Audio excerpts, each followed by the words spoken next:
Ladies and gentlemen, live from East Lake, Ohio, right across the street from Captain Stadium, it's the Cleveland Sports 360 show with your host, LG. Tonight, LG welcomes Dion Lee, commissioner of the W.I.F.L, which is the Women's Indoor Football League. Ladies and gentlemen, without further ado, make some noise for your boy, LG! Hey, ladies and gentlemen, welcome back to the Cleveland Sports 360 show. I am your host, LG, the voice of Cleveland Sports, and as Kenyon, my main man, told you back there behind the wheels of steel, tonight's special guest is going to be none other than Coach Dion Lee, who is one heck of a coach when it comes to women's football. Dion Lee is also a former coach of the Lingerie Football League, Las Vegas Sin. Dion agreed to come on tonight's show and give us some insight of what it's like to work for Mitchell Mortaza inside the LFL. Dion Lee was one of the most successful coaches that the LFL ever had in his first season on an expansion team. I don't know why they call it an expansion team. The thing is, Mitch Mortaza owns all the team. But anyways, in his first year as the head coach of the Las Vegas Sin, Dion Lee damn near took it all that season. And I think right now, joining us live from Las Vegas, the commissioner of the W.I.F.L, which stands for the Women's Indoor Football League, none other than Dion Lee. Dion, can you hear me all right, buddy? I can hear you. I can hear you nice and clear. Well, that's fantastic. How are you this afternoon? I know it's afternoon there. It's evening here. How's everything going out there for you in beautiful Las Vegas, Nevada? You couldn't ask for better weather. About mid-67, 68 degrees here at about 4 o'clock in the afternoon. No better place to be than Las Vegas, baby. How about that, man? Tell us a little bit. Who is Dion Lee, man? What would you like to tell our viewers out there about Dion Lee, and who is Dion Lee? Well, basically, I'm a son of a coach. So I've been around football. I'm 42. My stepdad came into my life when I was about 6, and I've been involved in football for the last 36, 37 years of my life. And I'm a student of the game, you know. And people didn't understand that. They just thought that little bitty dude was, you know, just a nerd-looking guy, I guess. I don't know, Spike Lee impersonator, you know, whatever you want to call me. But I was definitely a student of the game. I played the game well as a youngster. Was able to get a Division I scholarship. Actually, I started on the number 1 high school team in the country back in 1987, Carson High School, and went on to Cal State University Long Beach. Got a scholarship at 120 pounds as a defensive back. Red-shirted, gained 25 pounds, and it was playing D1 ball, man. I've always wanted to be a coach. Well, that's fantastic. One of your specialties has to be coaching women's football. Is that right, Dion? I've been labeled the father of women's football, basically, for the last 9 years. I've been involved heavily in recruiting and promoting women's football, not only across the country, but around the world. Now, right now, you're the commissioner of the Women's Indoor Football League, and this coming Saturday, ladies and gentlemen, Dion has a big event happening out in Las Vegas. Tell us a little bit about that event taking place Saturday, February 23rd. Will you, Dion? Yeah, well, basically, it's an all-girls sports day. If you're familiar with girls sports in Title IX, February is dedicated to girls sports. Because that's when it passed. And so what we did, we created a all-girls sports day here in Las Vegas. This is about our 5th year doing it. And we introduce every sport that there is for girls, but we emphasize on women on football. And with that, we've led the state into offering flag football as a varsity sport for girls. And it just passed this past summer, and they just had their first season. So we're kind of like, you know, giving ourselves a round of applause for doing that and acknowledging the girls that have played football. And now we're trying to introduce them into some tackle football. I also own a women's football team called the Las Vegas Showgirls, which has been in the top 5 teams in the nation the last, 4 of the last 5 years, and producing some great play. And you won 3 championships, right? Blue and silver scrimmage. And 3 championships, I believe, go to the Las Vegas Showgirls, correct? Division championships. We made it all the way. We won our division the last 3 or 4 years. We made it to the semifinals, the conference championship game, just 2.5 years ago, and was featured on NFL Network about the quality of play that we bring to women's football. That's fantastic. But we have not won the championship yet, the national championship. Close. We lost by 2 points and were 6 inches away from winning the game. But we compete. That's what it's all about. Absolutely. And, I want to get into something that you got involved with. Obviously, you were the head coach of the Las Vegas Sin inside of the Lingerie Football League. Dion, tell us a little bit. How in the world did Dion Lee ever get involved with a guy like Mitch Mortaza in the Lingerie Football League? Well, believe it or not, I didn't pursue the league. The league pursued me. Apparently, they had tryouts here that I actually attended and was a little bit jealous because I've been promoting women's football for 5 years prior to that point, and the amount of women that came out and the athletes that came out was like, wow, where do these women come from? And I just watched, and a couple of my girls had tried out and didn't even make the cut as far as even the warm ups. They didn't get past the warm-ups before they were cut off the team because it was based off of looks. And I just thought it was a funny thing. And then about 8 weeks before the first game, I get a phone call from Mitch asking me, to come talk to him because he heard that, good things about me and that I'm a good coach and some things that flared up with the Sin football team and asked me to come out and coach. At first, I turned it down. I told him, then my wife told me, think about it, and I told her that I didn't want to get involved with it because of the stigma that it had, but she told me that, you can't make change from the outside. So I thought about it hard and realized that there were some athletes out there that I can teach football, and I wound up letting them know on June 13th, matter of fact, I let them know that I'd be willing to coach, and the following weekend I was coaching. Now, what was your experience like working inside the LFL with a guy like Mitch Mortaza? What is Mortaza's key role in the LFL? Let's clear that up for our listeners. His key role is basically he runs everything from head to toe. You name it, he has something to do with it. And like I said, I give Mitch credit for one thing and one thing only. He's not afraid to push the envelope and push women's football. Be it his style of football, I love him for that. But his micromanagement of teams and things that he does really irked me because you hired me as a coach. I'm a real coach. I'm a real football coach. That means I have control of what goes on with my team. Obviously, there's a lot of coaches that were involved in football in some form or another that were considered to be real coaches in their own rights that had a little bit of dealing with the Lingerie Football League and Mr. Mitch Mortaza. And it looks to me like there's a major defection going on right now this season. Tui is no longer involved. The guy at the Baltimore Charm is no longer involved. These are guys that's been involved with the league for quite a while. Do you know Tui yourself, Dion?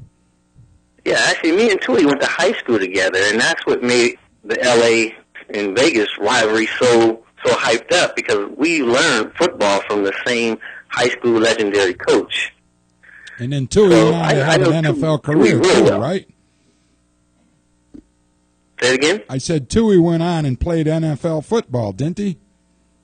I think he had a couple of tryouts. I know he went to El Camino College after high school because he's 2 years older than I am. So he was a senior when I was a 10th grader. And then he went off and played ball up north. And, I just ran back into Tui. Actually, Tui was the first person that I interviewed on my personal radio show a year before I was even involved with the Sin because I wanted to know if lingerie football was real. Right. That's what I wanted to know. Well, after you've been involved with the lingerie football, and you made a couple of comments earlier in the show tonight that, Mitch's style of football, what exactly does that mean? What is Mitch's style of football? Is he more worried about how the ladies look than he is of the athleticism of the LFL? I would say yes. Originally, when I got there, he was. It was all about looks.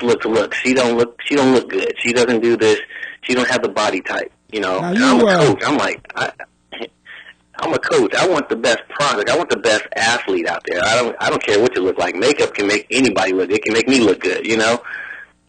You pretty much were very successful when you took on the job as the head coach of the Las Vegas Sun. Tell us, what was your record in your inaugural season as the Sins head coach? Or did you only have one season as the Sins head coach? We only had one season, so we were 4-0. We were division champs, and we lost to the reigning LA Temptations in the second game by a total of 8 points to go to a championship game. I had a great experience there. The girls, I love teaching. And it was said that I had my whole women's football team on the Sin team, and I thought that was funny. That Mitch would claim that I had my whole women's football team. Well, what would he care? I mean, why would he be so upset about that? Is there a problem with having a successful LFL team? No, I don't think it was a problem with having a successful LFL team. It's just that I wasn't the prototype coach that he can control, that was willing to kiss his butt and follow him along his path, because he promised me, you don't have to worry about coaching your showgirl team. You stick with me. I'm going to make you rich. I'm going to make you this. And it's not about money for me. I do this for free. First of all, from what I understand, and maybe you can clear this up a little bit, first of all, last week there was an accident where the Lingerie Football League, or the Legends Football League, or whatever Mortaza is calling it these days, sent out the wrong contracts to all the women players. So they were elated, thinking that they were going to get paid to play football this year. I think there was a $300 allotment per game. Did you hear about this mishap at all, Dion? I don't follow what goes on outside of what I know. So I don't have no insight on the new contract. I just know that last year's contract was signed by the girls, saying that they would not get paid with the promise of being paid, in the upcoming years. But people don't realize that the LFL is set up as an amateur sport. It's not set up to pay the players. I mean, if you look up the corporation itself, it says amateur sport. So amateurism means you're not going to get paid for your services. Right, and we can go into that a little bit later. Let me ask you, when it comes to a budget for advertising and to promote the Las Vegas Sin, what kind of a budget did Mitch Mortaza give you to work with to go out and promote the Las Vegas Sin? Zero. Prior to me, there were 3 other marketing managers that were involved in trying to promote the Sin, which they all did a decent job, but got no results. So again, to help me fail, as he put it, because he was setting me up to fail, I wind up getting the marketing job 1 week before our first game against the LA Temptation. And at that point, we only had sold 100 tickets. Let me ask you a question. You sent me a bunch of email correspondences that obviously came to you, and you emailed back and forth with the so-called commissioner of the LFL. Would it be okay if I read a couple of lines off some of these emails on the air? Is that okay with you, Dion? Go for it. Okay, here's one here. It concerns ticket sales. Mitch Mortaza sends you a letter, and it says, Dion, please make the Orleans Arena general manager. Please meet the Orleans Arena general manager, Darren Davis. Moving forward, we have instructed the arena that you and you only will be permitted to pull consignment tickets. You will also need to keep a detailed ticket tracker that OGM can provide you with, and if you do not have one, we require every market manager to maintain one. Please understand that. Here's the part that kills me. Please understand that you are personally responsible for any lost tickets. All unsold tickets and monies need to be turned in no later than game day, January 21st at 10 a.m. You can only pull 200 tickets at a time. Once those tickets have been sold or the money submitted to the box office manager, you can pull more. So are you telling me, Dion, this guy expected you to go to this arena, pull out these tickets, and you are personally responsible if you would have got mugged or lost 200 tickets? Does he actually think you would be held personally, financially responsible for those tickets?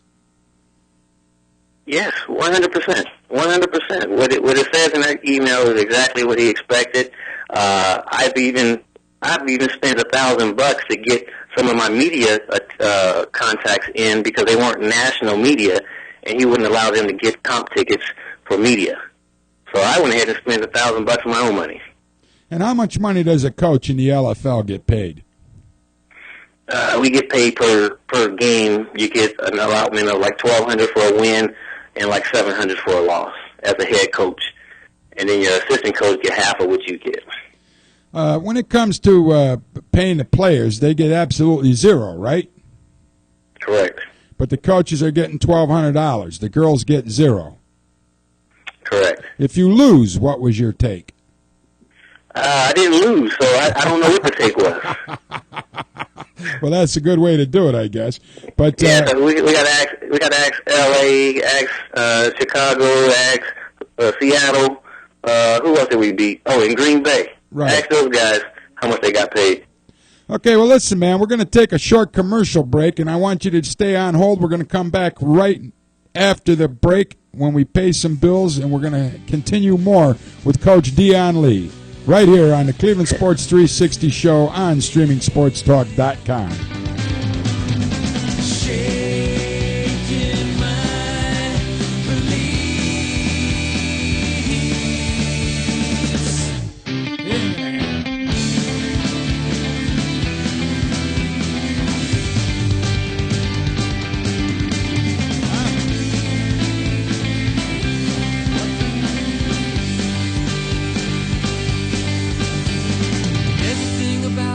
Still sticks in my head. All the clothes you wore and the words you said, and every taste left in the human race. I wanna go. All right. Yeah, let's do that. What you have done to me. Shaking my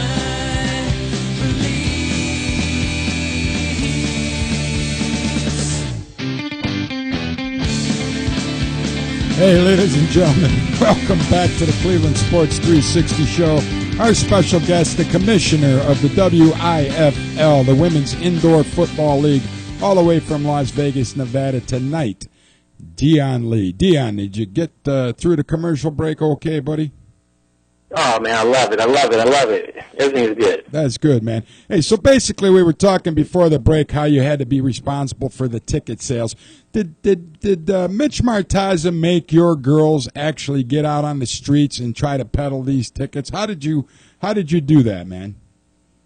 Well, the goal was, and that's what every team is to have the girls peddle the tickets, get out to these bars, get out to these football sports bars and go sell the tickets based on their affiliation with the LFL. There is no branding, there is no marketing. I think Seattle did the greatest job of promoting out of all the teams, and that was his breadwinner, and that's why he loved Michelson and the Seattle Miss, and that's based on the awards at the end of the season. Be it Coach of the Year, be it the Team of the Year. I understand the Team of the Year because those girls really did their job out there as far as pushing tickets.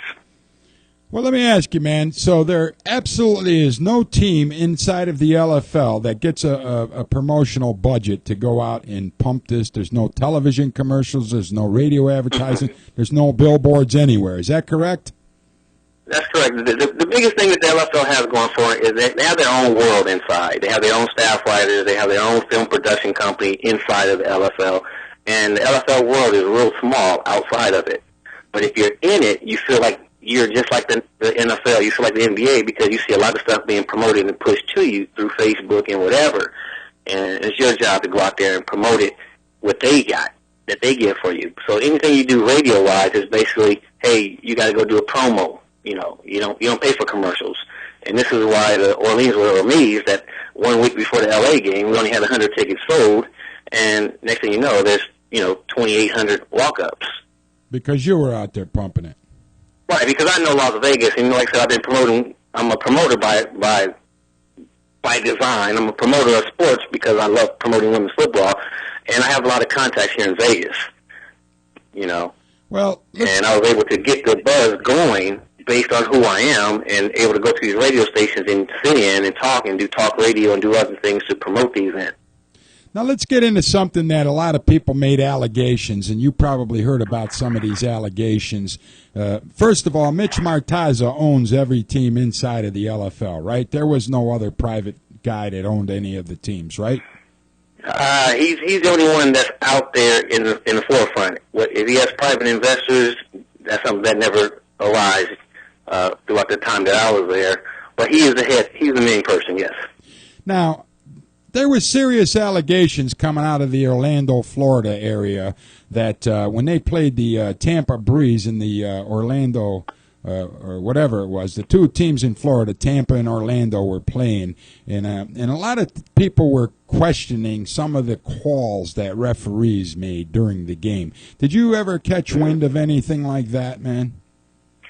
For that game, I really didn't pay attention to it. I think we were focusing on something else. But yes, there was a lot of talk of that.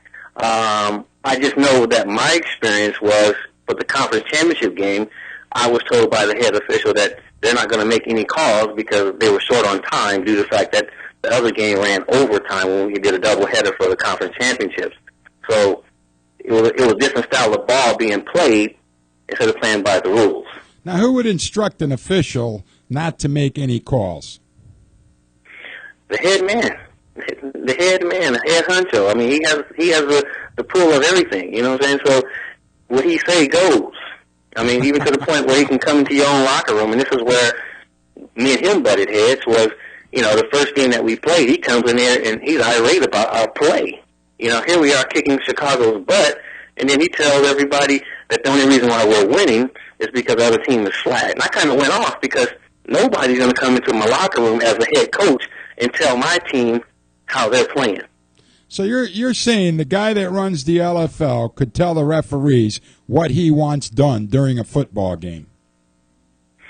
I'm going to say he can tell anybody he wants anything. From coaches being able to change their plays to hurry up and run. His famous quote is 2-minute offense, 2-minute offense. You should be running your 2-minute offense.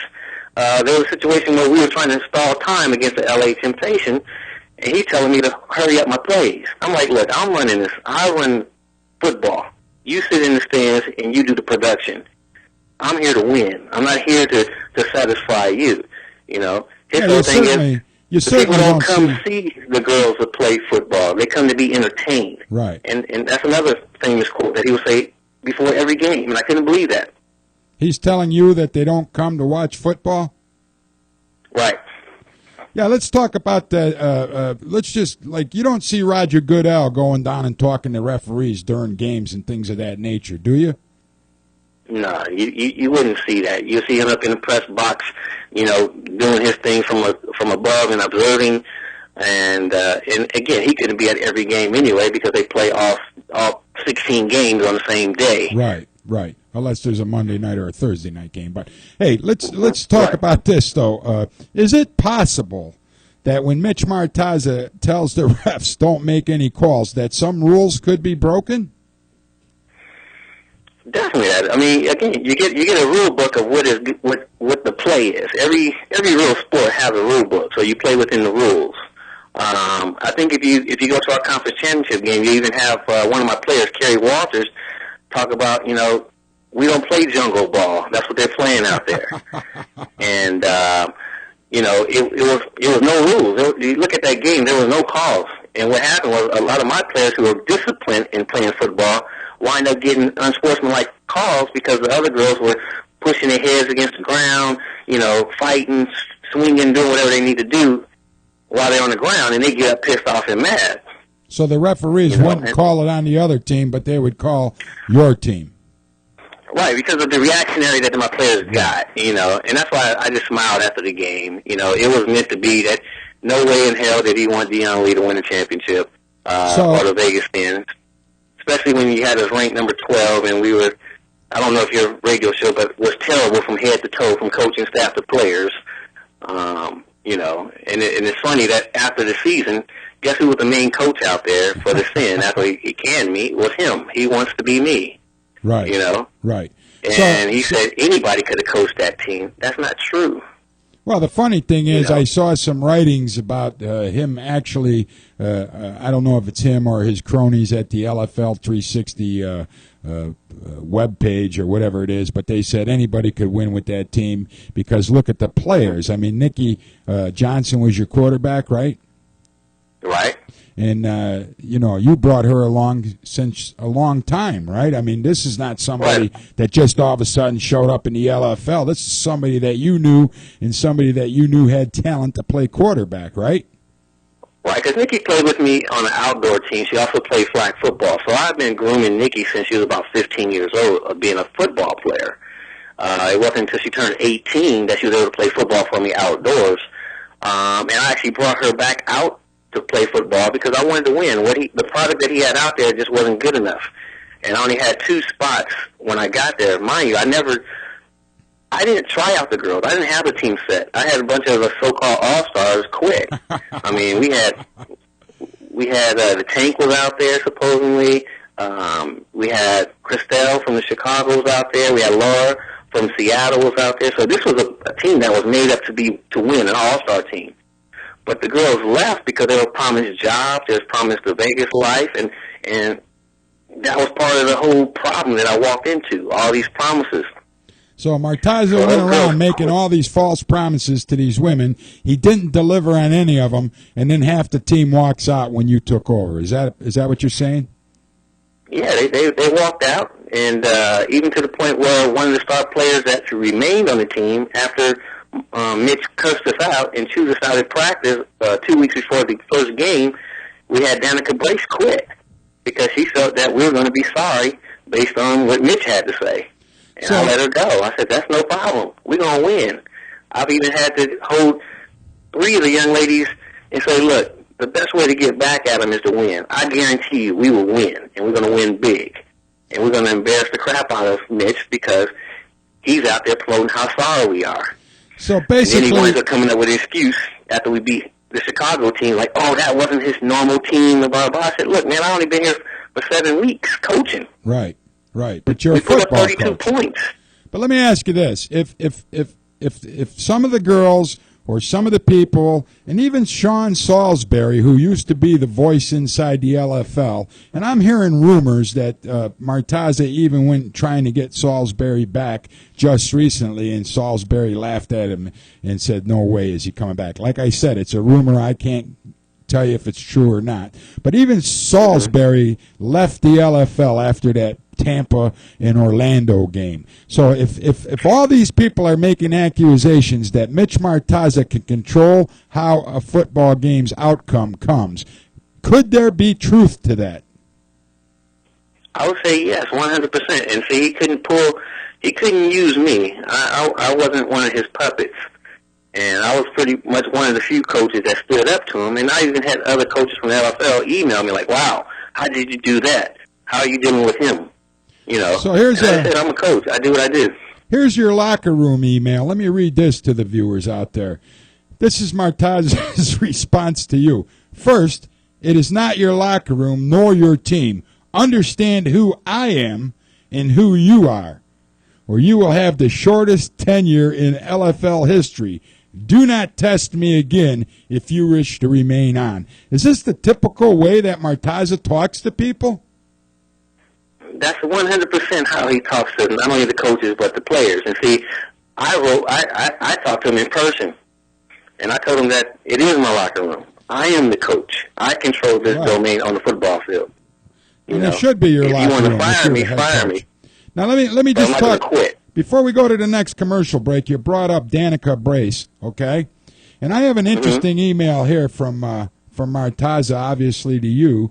Now you are in the playoffs, and later you will wait, let me start over. It says, now that you are in the playoffs, and later will not be possible, Danica will not be cleared to play in the playoffs unless she improves from her current playing shape.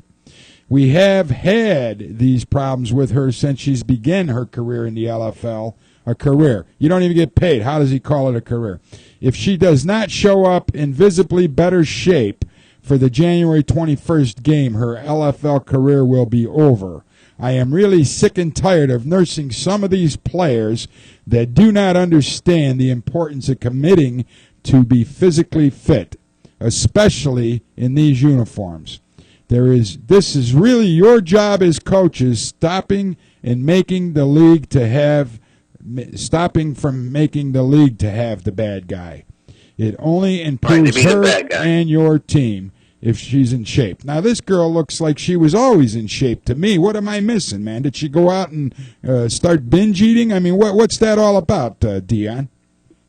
His profession is he has the old school blonde model type of look, skinny bones and all this other stuff. And, you're talking about athletes who've played other sports such as basketball. Danica's a great basketball player. She's tight, but she's a thick girl. You know what I'm saying? She's 145, 150, but it's nothing hanging off of her. No, I mean the thighs on her look like a miniature Earl Campbell type of a person. I mean, this is a girl that's in great shape, and I think you would want people in great shape to play football. After all, it is tackle football, so we're going to get right. Definitely, that's right. It's a point where you have to have a certain look. I mean, even one of my best players, Sunshine on the team, who's a mom who had a baby 2 years prior to coming to W.I.F.L. She's a Polynesian girl, so she had she's a big girl.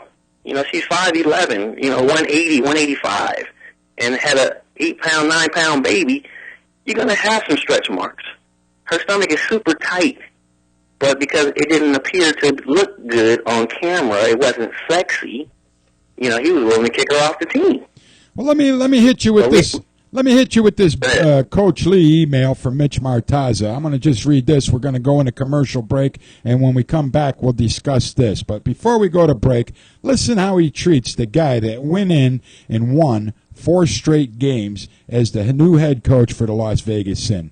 Coach Lee, let me first start congratulating you and your team on a great season on the field. It was an incredible run and one everyone should be very proud of.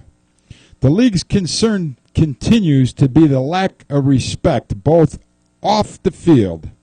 It has persisted all season, whether it's an assistant coaching publicly demeaning a league official, or more recently the level of ingratitude and blatant disrespect at the awards dinner. A coach's lack of respect and positive leadership always turns into a player's lack of respect. We highly value our Las Vegas franchise for a multitude of reasons, and I have to feel confident in its leadership. Having been on our side of the fence in terms of management/ownership, I thought you, of anyone, would have a greater understand and appreciation of the hard work it takes to build a women's football team, much less the entire league. That is where the LFL is today. My office will be evaluating whether we resign you or your staff over the coming weeks. We will be in touch. Regards, Mitchell Mortaza. We'll be right back with more Coach Dion Lee right here on the Cleveland Sports 360 show, taking a look from the inside of the LFL right here on StreamingSportsTalk.com.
Hey, ladies and gentlemen, welcome back to the Cleveland Sports 360 show. On the phone all the way from Las Vegas, Nevada, the commissioner of the W.I.F.L, Dion Lee. Dion, you still with us, buddy?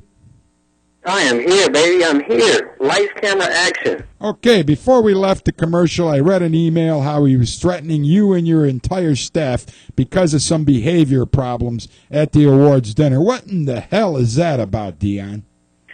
Well, let me just reiterate some things real quick. After we went up to Seattle and was beating Seattle Miss 24 or 28 to 6 at halftime, he decides to have his fiance get into it with my coach. Now, mind you, my coach is about 260 pounds, about 5'8", 260. So he got these big arms. Now, so his fiance, who was that? Heather Thiason? Yes. He sends he's on the field. He sends her down to fight with your assistant coach? Yes, to disrupt what we were doing because we were embarrassing his best coach, the all-time best coach of LFL, was this Chris Michelson guy. He couldn't coach out of a freaking trash bag. You know, I'm letting everybody on my team play, and so it was looking bad. And so the whole second half, my offensive coordinator only called 2 plays because she's in his ear telling me he has to take off the wristband. That it's against the rules because it had a little Nike sign on it. And he saw that from the production truck. So he's pissed off and everything like that. So, you know, the momentum got into Seattle. They came back, and it came down to we still won 28 to 24. But we go to the awards banquet, and, you know, all the coaches are shaking my hand. Everybody's like, oh, you're going to be coach of the year, coach of the year. I said, I doubt it because this guy, he has control over it. Ain't nobody voting on it. It's his feeling on how it should be. And so what wound up happening when they announced the coach of the year, everybody booed. And he blamed me. I'm talking about all these girls from different teams and coaches booed. And he said it was me that caused that. And I'm over there sitting with the L.A. players. I wasn't even sitting with the Las Vegas Sin. I was sitting with the L.A. Temptation players. Yeah, I mean, how are you going to control people's emotions? If they stood up and booed, that's their problem. I mean, it's like, how are you going to control that? Exactly. So he felt that I plugged that under everybody and said, boo, if I don't win. I wasn't even expecting to win because, again, I know how I knew that he didn't respect me. And if you look in that letter, if you read it, he wants to be treated as God. I will never treat another man as God. It won't happen. And, you know, my players didn't either. These are grown women that didn't know you, and it's your first impression, and you cursing them out and whatever and tell them you ain't crap. They have their own minds to determine, you know, who you are. I don't have to put that seed in their head. You already put yourself out there, and that was it. Now, I use it as fuel to motivate, to win. When you hear people say that Mitch Mortaza is a major control freak and he has to have his hands in everything, he's a micromanager, he doesn't let people do their jobs, is there any truth to that? That's 100, as I say from Carson, California. We say that's 100. His hands is in everything. He's trying to tell me how to run plays. He sent me emails on, you need to do this, reverse play. You need to do this, you need to do that. Mitch, I got it. You know, I'm a coach. I know what I'm doing. So when Mitch wanted to fire you, he actually wanted you to resign. What good would it do for you to resign? And then he was going to tell everybody he fired you anyways. He was sending you email after email asking you to resign. Tell me, what the hell is the thinking behind that, Dion? Well, he doesn't want the league to come off as bad. He calls himself giving you a chance to walk away without no damage. You know, but I'm from the entertainment industry. There is no damage. But I believe in standing up for myself. So when he said, I'm going to give you a chance to resign because I'm going to fire you anyway, I told him, well, fire me. That's all I did. The email just said, fire me, please. I even put please on it. Right, and then he says that's exactly the attitude that we don't want in LFL. Because I said, fire me, please. He says that's exactly the response we expected from the class of you. Whatever that means. You sound like a pretty classy guy to me, Dion. Hey, let's talk about this for a minute. If LFL had a TV contract with MTV2, and it seems to me they don't have a TV contract anymore. Were you involved with that? I mean, can you shed any light what happened to the TV contract with the MTV2? The bottom line is Mitch wants his hands in everything, from not only the coaches on the field, but also production. His production people are gone. He has no sense of what I want to say. No sense of understanding of what it takes. He's trying to be a jack of all trades and master of all, and you can't be that. And after he fired the actual production guy, leading up to the LA game, the production was terrible after that. You know, he's claiming that he's got other TV deals on the table, which he possibly could. But I know MTV don't want him back, even though he's had great ratings. But MTV is not the spot for sports anyway.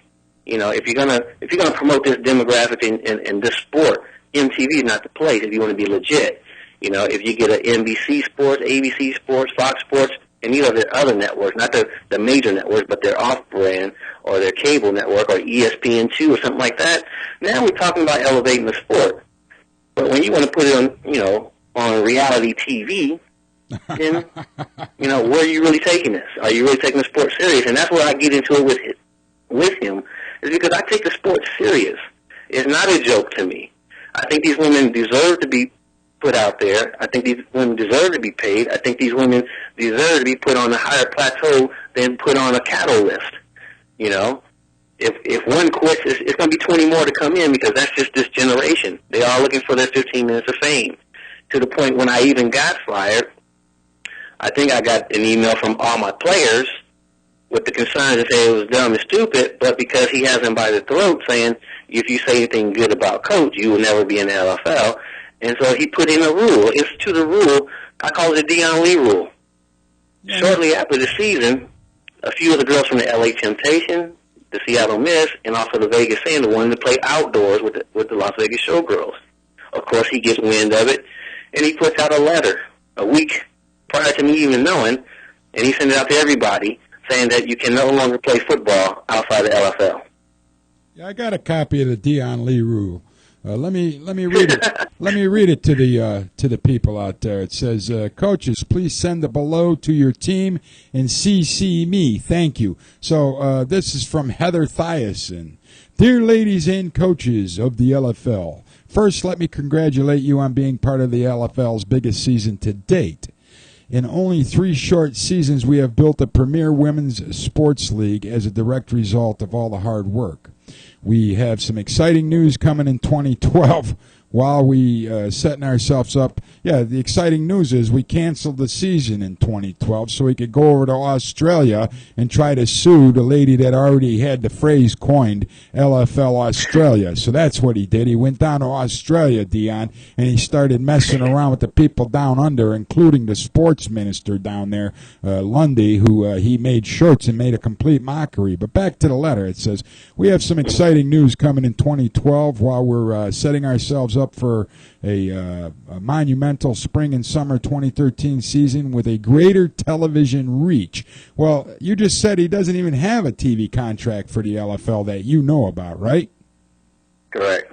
Okay, so there you go. As each of you know, we have placed an incredible amount of resource and energy. Now, resource, you just got done telling us a few minutes ago they give you 0 resources for any type of promotion whatsoever in the LFL, right, Dion? Correct. So he goes, we put a tremendous, incredible amount of resource and energy alongside your coaching staffs in building the LFL as the top-tier women's tackle football league in the world. The combination of the resource placed in developing each of you as a football players combined with the possibility of injury from playing another tackle football league has led us to the following league policy. Here's what Dion refers to as the Dion Lee rule. No player who has competed in the LFL or wishes to compete in the LFL in the future seasons can play in any other men or women's tackle football league, effective immediately. If you are found to have competed in a man's or women's football Tackle Football League. After this policy has been enacted of Monday, February 13th, 2012, you will lose any eligibility to compete moving forward in the LFL. Now, Dion, I don't want to read the whole letter on the air. Do you have any objections to me publishing any of these emails online that you furnished to me? You know what? I don't mind at all, just due to the fact of, the classiness has been, I've been quiet about the whole situation. The day after I was let go, I had my show. I gave my reasons of why I got let go, and I let it go. So basically, every time I look up, I get an email from one of my ex-players or coaches from around the league saying, man, he's trying to dog you out, everything that we do. Right. So I was willing to just walk away and leave it alone, but he continually uses me as the LFL deflected or whatever. Right. So basically, right now, I really don't give a damn about him and the league. I love the players, and the players know because they still contact me. Coach, how can I get better? How can I do this? Well, a true football player only gets better by playing football. Right. And that's what the whole thing about that letter was all about, because those players were like, man, you did wonders with those girls. How can I get better? I said, hey, you can play in a league, a team near you. You didn't have to play for me, but I had like about 18 girls from the LFL who wanted to play, to the point where I'm a big influence in traditional football for women, that the traditional women football players are saying that the LFL girls were sorry, they just this, and this. I'm like, wait a minute. I can put together an LFL team of girls, and we'll beat 90% of the players, 90% of the teams out there. So I was a big advocate for the LFL. Well, you already did it. You already did it. But basically, I can publish all these emails online, and people can go to the Cleveland Sports 360 show and read them, and you have no objection to that, right? I have no objection about it. Like I said, he wants to trash me up. I'm just going to go ahead and let the cat out the bag and say, here you go. I got 185 emails from this guy that I kept, because I knew it was going to come down to something like this. Well, listen to this, though. What's so funny about the whole thing, the guy trashes you, he puts you through the ropes, he threatens to fire you, he did fire you, he threatens to fire your assistant coach, which I believe got fired after a little tryst, a little fight with his fiancée Heather Thiason, right? Did he get fired, the assistant coach? Yeah, I told my coach, you're going to get fired for this, but you know what, I'm going to suspend you. And Mitch took it to a whole nother level. I sent an email to Mitch saying, you know what, you were right. He had a Nike situation on that could cause a problem with your Cutters gloves sponsorship. So what I'm going to do, I'm going to suspend him for the next game, which we played the LA Temptation the next week. And so he said, that sounds good and all, verbally. And then I get an email the next day saying that he's fired. Was Mitch Mortaza receiving sponsorship money into the LFL from outside sources while you were with the team? I don't know if he received money. I know we got some product, bartering services.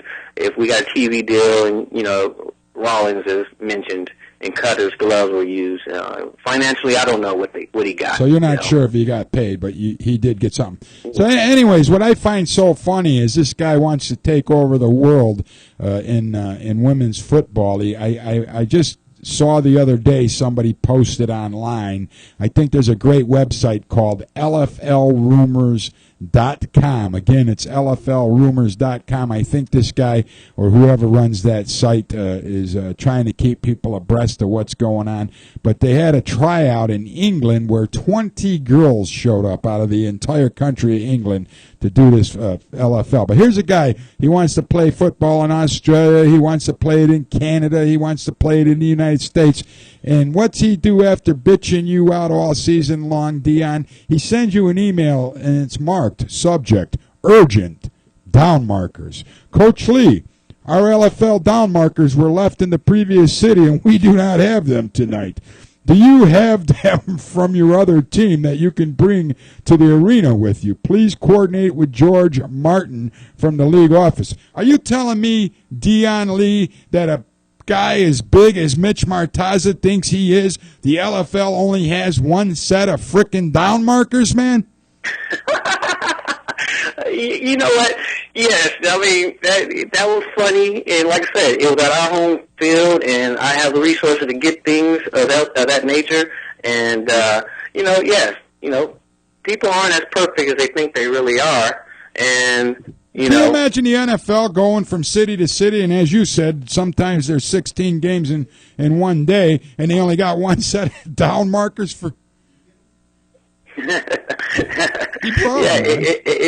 crazy. It's definitely crazy. Let's talk about this for a minute here, man. We've talked about he gives you zero money for budgeting. He treats the coaches like crap, especially winning coaches that don't cave to exactly how Mitch Mortaza wants the game to come out. You said he talks to referees, and that could have an influence on the way that the games come out. And that's just not hearsay. You think you lived through it, and you've seen it happen, right? Well, I lived through that championship game. The other games we were so far ahead that the refs had no effect of what took place. But that last game, I was told on this. I called a timeout, matter of fact, and went and chewed out the head ref as he told me that. I said, why in the heck are you not calling, the personal fouls and things of that nature? We're not calling any fouls because we have a limited time on the air. That's what I was like, for real? He's like, that's from the head man. And the head man is Mitch Mortaza, correct? There is no other head guy besides him, is there? No, there was no other influential person out there. If they did, they definitely didn't know what the hell they were doing with letting him control football because he knows nothing about football. Now, there's a lot of talk going around this year with 2013 coming in. The Chicago Blitz wasn't able to return to where they played football before. Obviously, there was no 2012 LFL season. They suspended it so they can try to conquer the world like a little Adolf Hitler. He thinks he's going to invade the rest of the world. And some of these teams, like he says, he's got an Atlanta franchise. They want you to think that the LFL is the fastest growing women's sport league in the world. But the truth of the matter, Dion, is half of these teams closed down. Like there is no Orlando team no more. The Tampa team no longer exists. There's going to be maybe a team in Jacksonville. But what the problem is, like in Atlanta, there's no team really in Atlanta. They play at some obscure out of the way place where this guy can get these arenas. From what I've understood, there's been problems with negotiating to have places to play with the LFL. Have you ever heard anything like that, Dion? Yeah, definitely. It costs money to get these things, and when you're super cheap and you don't want to spend your own money, you try to get somebody else to spend their money.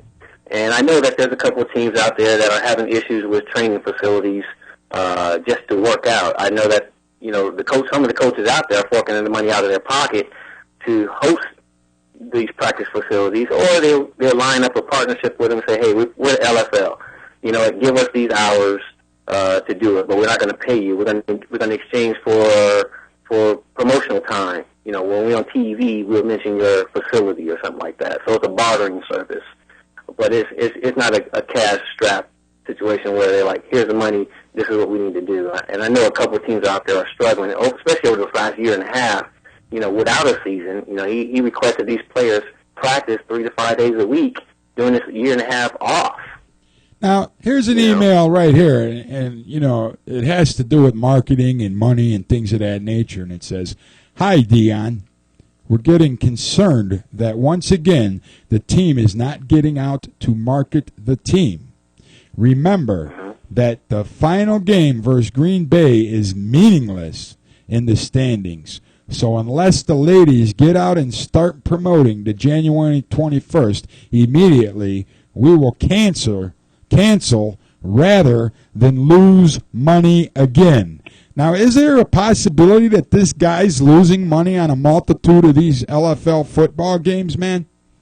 I mean, why does he say it's a possibility he can lose it. Rather than lose money again? Mm-hmm. Well, because there's some franchises, they're not selling out. Again, he's not getting a discount because you only have 2 home games. See, I'm a concert promoter. The more dates you book back-to-back or the more dates you use, the cheaper it is to use the facility. But when you only have 2 home games, you're going to pay full price of what it costs to run a facility. And I'll just give you an example. If I got some information from the LA Sports Arena, for instance. It's going to cost $12,000 to be there for 24 hours for a game. Absolutely. And then they also get merchandise. They also get a portion of ticket sales. So if you're not bringing in $20,000 to $25,000 in ticket sales, you can possibly lose money. But again, you know, I got the job 1 week before our first game, and we only sold 100 tickets because he doesn't spend money to make money. He doesn't have that attitude, you know. And you got to have money to make money. Absolutely. And he didn't provide that for us, and so, you know, he didn't know that I'm in good with Darren over at the Orleans. I had lunch with Darren. He said there's no way in the world he's going to cancel the game because he would lose so much money. He would get, you know, he still got to pay the bill no matter if he had the game or not because they really don't care. Right. He got signed a contract. But that was his threat. Those are the hollow threats that he sends to the girls. That I will cancel this fucking season. I'll cancel this. I'll cancel that. And it's like, wow, you know, I'm all about the product. My girls have to practice. Well, that's the way it should be. They have regular jobs. Right, and most people do.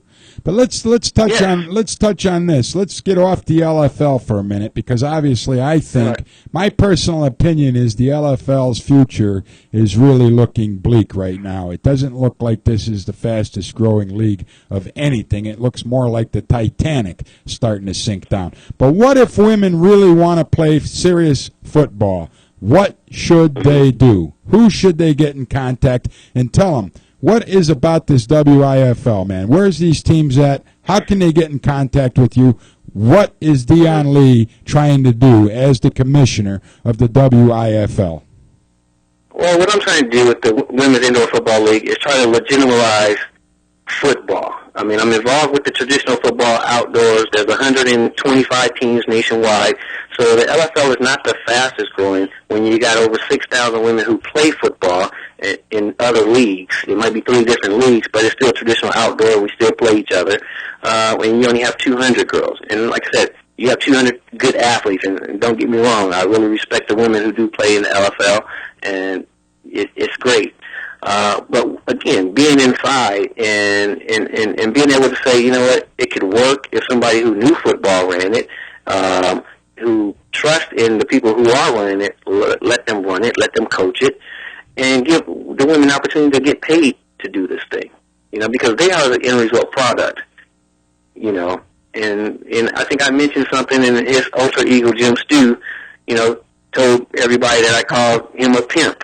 Well, I think he is pimping everybody when he controls everything, and if it ain't done his way, he get rid of you. Look at his top staff that left.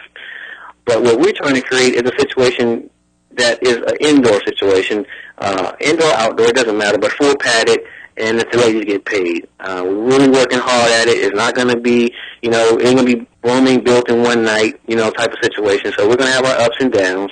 And we're just going out and getting women to realize that women do play football. We're looking for the top athletes. We're looking for top ownership groups, businessmen and women who want to own, you know, a franchise.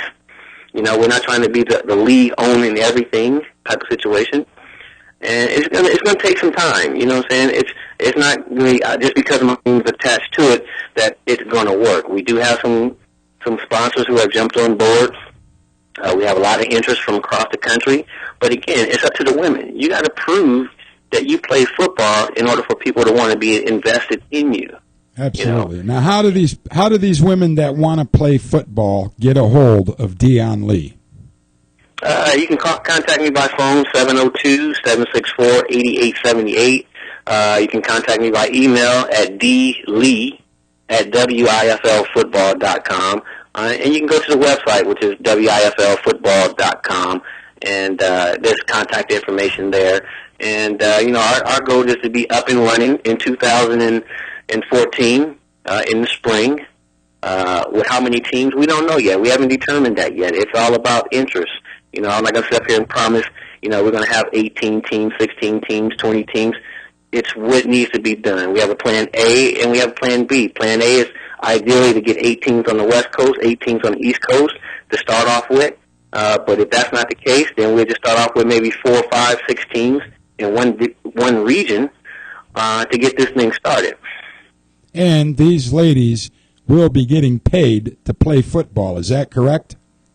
Correct. The ownership groups that we're working with, we have a salary cap. It's a $100,000 cap with an $80,000 minimum. The general managers of each team will be able to determine what each player will get as long as it fits within the $80,000 to $100,000 limitations.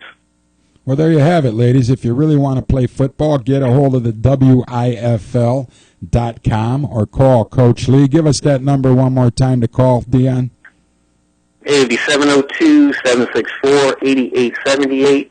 And again, we're looking for real football coaches. We're looking for real football players. It's not about how beautiful you are. It's how beautiful you are on the football field. I mean, you got to be a player. We're looking for lineman types. So you can be 6'1", 230 pounds, to play football, because that's what football is all about. It's not about how beautiful you are and how you're abbed up and everything. That is sexy. That's fine. But the best athletes ain't going to come in that package all the time. Absolutely. Well, Dion, I want to thank you for spending this hour with us here on the Cleveland Sports 360 show. You have an invite anytime you want to talk about something or do another show, give me a call. We'll get together. You've been a real gentleman. Help us shed some light on the LFL and clear up some of the rumors that have been floating around for the past year and a half or so. And I can't thank you enough, man, for joining me right here. No problem, man. 360 is where it's at. 360 is where I come. And like I said, I just speak the truth. I have no reason to sit up here and bullcrap anybody. You got the emails yourself because I wanted you to see it for yourself so that you can reiterate everything that I'm saying through the actual email. So I want to thank you once again for allowing me on. Hey, my pleasure, man. It was great to have you. Goodbye. We'll see you. Good luck. We'll be talking to you soon, okay, man? All righty. Thank you. Bye-bye. All right, there you have it, ladies and gentlemen. If you ever consider playing in the Lingerie Football League, I urge you to check into it. Look and make sure you dot the T's and cross the I's and all that sort of thing. I said it completely backwards, but that's okay. We'll see you next week right back here on the Cleveland Sports 360 show with more stuff happening. Kenyon, what's going on after this show? We're going to do nothing, man. We're going partying. We'll see you. God bless you. Good luck. Come back next week right here at StreamingSportsTalk.com. This one is just too crazy. You're always going